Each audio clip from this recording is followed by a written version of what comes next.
Qu'on ait beaucoup de restaurants en France, qu'on soit le pays au monde le plus de restaurants, moi je trouve ça totalement normal parce qu'on est quand même le pays de la gastronomie. Bien sûr. Alors il nous faut quand même des représentants. Alors il y a trop de restaurants, moi je vais dire non. Par contre, il y a trop de mauvais restaurants, là je vais dire oui. C'est une certitude. Et aujourd'hui, c'est vrai que c'est un métier où tout le monde peut faire ce qu'il a envie. C'est un métier qui n'est pas protégé. Vous voulez être coiffeur, vous voulez être boulanger, vous voulez être docteur, vous voulez être vétérinaire. Il faut des études, il faut un diplôme. Il faut des compétences pour ouvrir un restaurant. On a essayé de faire il y a quelques années avec le fameux cuisinier maison. Oui. Mais le cuisinier maison, la problématique, c'est que tout le monde s'est mis à faire des cuisiniers maison. Et là, ça peut même devenir dangereux. Quelqu'un qui connaît pas les réglementations d'hygiène et qui ne connaît pas les produits peut arriver à faire des produits toxiques. Donc ce fait maison n'a pas fonctionné. Ouais. Je crois qu'aujourd'hui, ce serait bien d'avoir un diplôme de restaurateur, qui ne soit pas obligatoirement un diplôme pour les cuisiniers, mais qui soit aussi un diplôme, je veux dire, pour quelqu'un de la salle qui connaît son métier, qui a fait des études, et pour ouvrir un restaurant. Je pense que c'est pertinent. Alors, le numéro clausus, qu'on entend parler, l'UNI parle de ça. Moi, je trouve ça très dangereux, parce que s'ils veulent faire ça, ça veut dire que, grosso modo, qu'ils vont figer le nombre de restaurants dans des zones, ce qui veut dire que les fonds de commerce vont prendre beaucoup de valeur, obligatoirement, parce qu'il n'y aura plus de possibilités. Et ce qui veut dire que qui c'est qui va pouvoir acheter ces fonds de commerce? Une fois de plus, ce sera des gens qui ne sont pas foncièrement des gens qui ont de la compétence, des gens qui ont de la finance. Des grands groupes. Voilà, des grands groupes. Des investisseurs. Voilà. Ouais. Aujourd'hui, en France, le drame, c'est qu'on a le fast-food, on va dire, qui a totalement explosé dans tous les centres-villes. Oui. On trouve tout et n'importe quoi, qui n'a pas de transformation de réaliser. Parce qu'un restaurant qui est tenu par quelqu'un de compétent, c'est quelqu'un qui va transformer une matière première de A à Z et qui va vous la présenter à sa façon.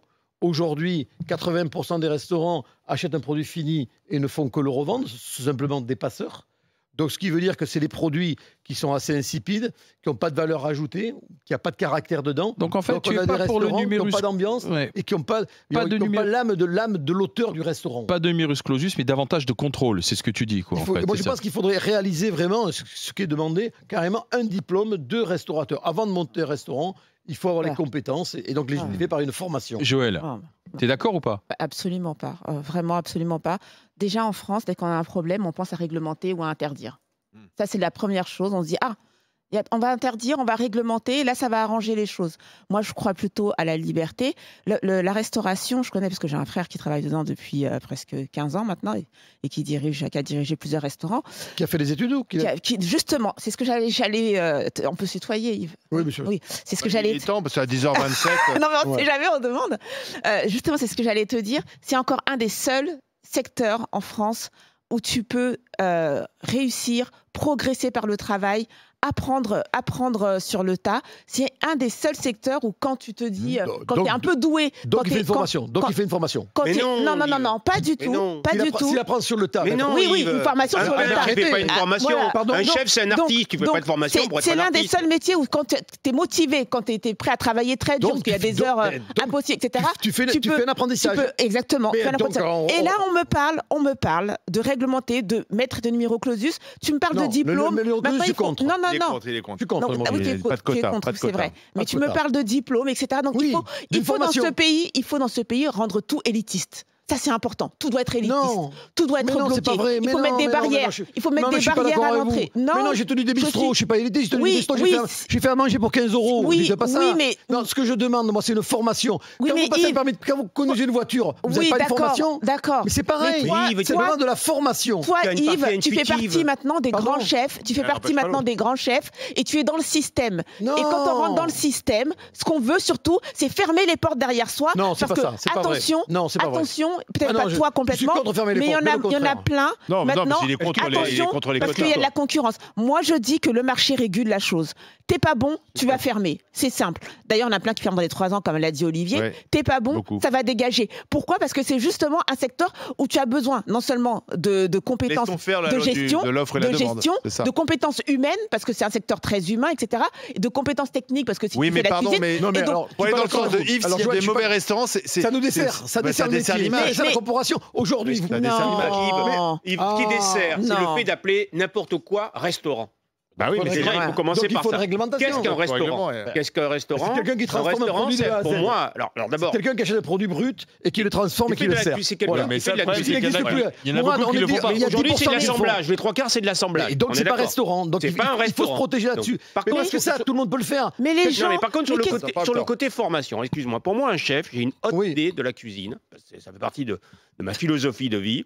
Un chef, c'est un artiste. Oui, c'est un peintre. Tu apprends pas. Donne-moi des chefs. Donne-moi des noms de chefs que tu considères artistes. Vas-y, dis-moi-les. Voilà, dis-moi un. Juste un comme ça au hasard. Ah, bah Ducasse, par exemple. Alors, Alain Ducasse. Alain Ducasse, je suis d'accord avec toi. Alain Ducasse, ça fait longtemps qu'il a pas vu une assiette. Non, mais peu importe. Alain Ducasse, je suis d'accord avec toi, c'est un artiste, c'est un énorme cuisinier. Mais Alain Ducasse, il a une formation. C'est un chef d'entreprise. Mais d'accord, maintenant, mais sur la base, Alain Ducasse, ne croyez pas que c'est sorti comme ça, il a une formation. S'il n'y a pas de formation, il va fermer. Quelle a été ta meilleure formation? C'était au début ou alors dans la gestion de tes restaurants, dans l'avancée que tu as eue? C'était sur le tas, ta formation, tu as appris. Je vous dis pas que la formation n'est pas sur le tas. Je vous dis pas ça. Mais je vous dis simplement que une fois que vous avez fait votre carrière, ton frère a fait une carrière, il a appris. Mais le jour qu'il monte un restaurant, avant de pouvoir le monter, on lui dit, monsieur, vous allez passer un examen pour savoir si vous avez la compétence de le faire. Mais c'est une blague. Mais c'est une blague, c'est pas possible, ça. Mais non, c'est pas une blague. Il a travaillé 15 ans. C'est une dictature culinaire que tu nous mets en place. Mais c'est pas une blague. Non, c'est pas une blague. C'est pour protéger le métier. Non, mais vous êtes des chefs d'entreprise. Non, arrêtez, vous êtes des chefs d'entreprise. Et l'entrepreneuriat, ça va avec une certaine philosophie. Vous vous transformez en rond de cuir. Non, je suis désolée. Un restaurant sur 2 qui ouvre ferme. Est-ce que c'est normal? Mais c'est une catastrophe. On met les gens dans le mur. Mais c'est le marché. Si ça ne fonctionne pas, c'est ça l'entrepreneuriat. Quand il ne fonctionne pas, ta boîte, elle ferme et tu vas faire autre chose. Et donc la personne qui ferme sa boîte, qui se plante, toute sa vie, et il va supporter sa connerie. Mais non, c'est son problème, il va rebondir. Mais qu'est-ce que c'est comme mentalité? Qu'est-ce que c'est qui a fait l'écart pour toi? Tu m'as dit, je montais des restaurants. Aujourd'hui, tu es un chef reconnu de par la qualité. Ce qui a fait l'écart, c'est la qualité de ton assiette. Oui, mais d'accord. Donc c'est grâce à ça que tu as grandi. C'est le marché qui t'a choisi. Le marché et le consommateur t'ont choisi par rapport à la qualité de ce que tu faisais. Il avait une formation. Il a fait une école hôtelière. J'ai fait une école hôtelière, j'ai fait un apprentissage. Mais après, je suis allé travailler. Pendant 15 ans, je suis allé travailler dans des entreprises pour apprendre mon métier, apprendre une gestion. Et une fois que je me suis senti que j'étais apte, que j'avais appris, je me suis installé. Mais à la limite, vous avez raison, Joël, c'est que mon CAP ne sert à rien. J'aurais pu de suite aller chez un patron, apprendre à travailler, faire différentes maisons. Mais Yves, t'es d'accord pour dire qu'il y a des gens qui ont un talent inné. Et après, il y a des gens qui ont un talent inné. Joël, on se plaint aujourd'hui. Si le consommateur, c'est même pas moi qui me plains. Mes restaurants, ils ont toujours marché. Alors, je ne me pose pas de questions avec ça. C'est le consommateur aujourd'hui. 80% des consommateurs se plaignent qu'ils sont volés dans les restaurants et qu'ils mangent mal. On les appelle restaurants. Mais oui, mais ça dessert, donc ils n'y vont plus au restaurant. Il ne faut plus appeler ça restaurant. C'est un problème de terminologie. Il ne faut plus appeler ça restaurant. Un kebab, c'est pas un restaurant. Mais la sélection doit se faire par le consommateur. S'ils ne vont plus dans ce restaurant fermera. Et c'est la faute de ce restaurateur qui arnaque ou qui fait des mauvais plats et qui les sert à 28 balles. Ça donne une mauvaise image à la profession. Non, et au bout d'un très bien. Si tu as 2-3 mauvaises expériences, après tu n'iras plus au restaurant. Malheureusement, Joël, moi je vais aller plus loin, c'est qu'il y a des restaurants où c'est ignoble et ils fonctionnent. Et ça pose problème. Parce que c'est pas cher. Parce que nous on le sait. Parce que c'est pas cher. Ils achètent les œufs pochés, durs, tout prêt. Ils prennent, ils posent dans l'assiette et ils vendent. Et ils font payer. C'est un scandale. Parce que pourquoi, Joël? Je vais plus loin. Pourquoi, Joël? Ils n'emploient personne. Ils n'ont pas d'employés. Si on veut ça, comment on va? Il faut on n'appelle pas ça restaurant. On a besoin des mains. Dans notre métier, on a besoin des mains. On transmet, c'est une transmission, c'est une passion qu'on transmet. Donc on a besoin de cette transmission. Serge veut intervenir dans les juges. Attends, Mourad. Sans arrêt chercher l'assiette d'un chef.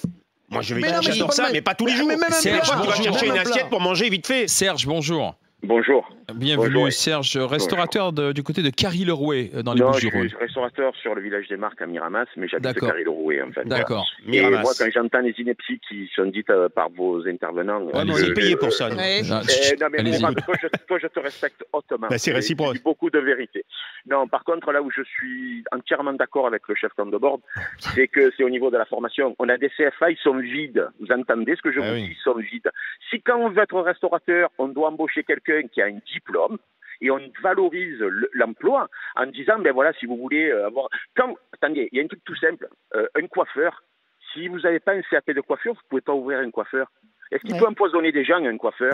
Par contre, n'importe qui fait à manger, comme j'entends maintenant, des femmes qui font à manger chez elles et compagnie, et le chef, il a très bien dit, on peut développer plein de choses, du botulisme, on peut développer plein de choses. Quand vous dites, quand j'entends Mourad qui dit un chef c'est un artiste, non, avant tout, c'est un artiste. Il y a de la création, je suis désolé, il y a de la création. Non, s'il vous plaît, pas que, c'est surtout, à la base, c'est de la science physique, en fait. C'est uniquement, c'est de la chimie, voilà. Non, vous me mettez 10 assiettes de 10 chefs différents, on va les identifier.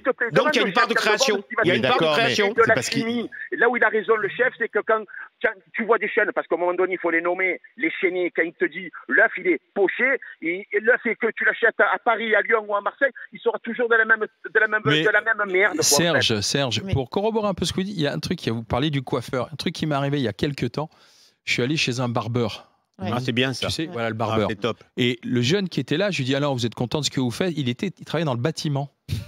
Et il faisait juste de 17h à 22h arrondir ses fins de mois chez le barbeur et il mettait des coups de tondeuse comme ça. Voilà. Ah oui, la tondeuse, pas au couteau. Parce qu'au couteau, il faut une formation. Non, mais ce que je veux dire, c'est qu'il t'a tondu avec une truelle. Ce que je veux te dire, c'est que ça rejoint un peu ce que disait Yves à propos des restaurants. C'est-à-dire, tu as encore des vrais coiffeurs.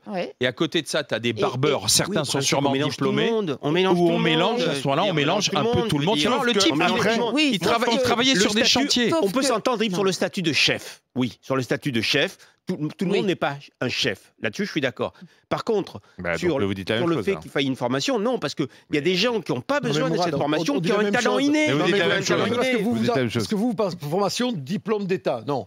Moi, je dis formation, c'est là que je rejoins, et le travail sans doute de votre frère, qui a appris à travailler dans les maisons, qui s'est investi. Voilà. Mais il a travaillé, il a appris. Il n'a pas fait comme après le confinement, ça a été... Je veux être restaurateur. Oui, c'est ça. C'est pour ça qu'aujourd'hui, c'est une catastrophe.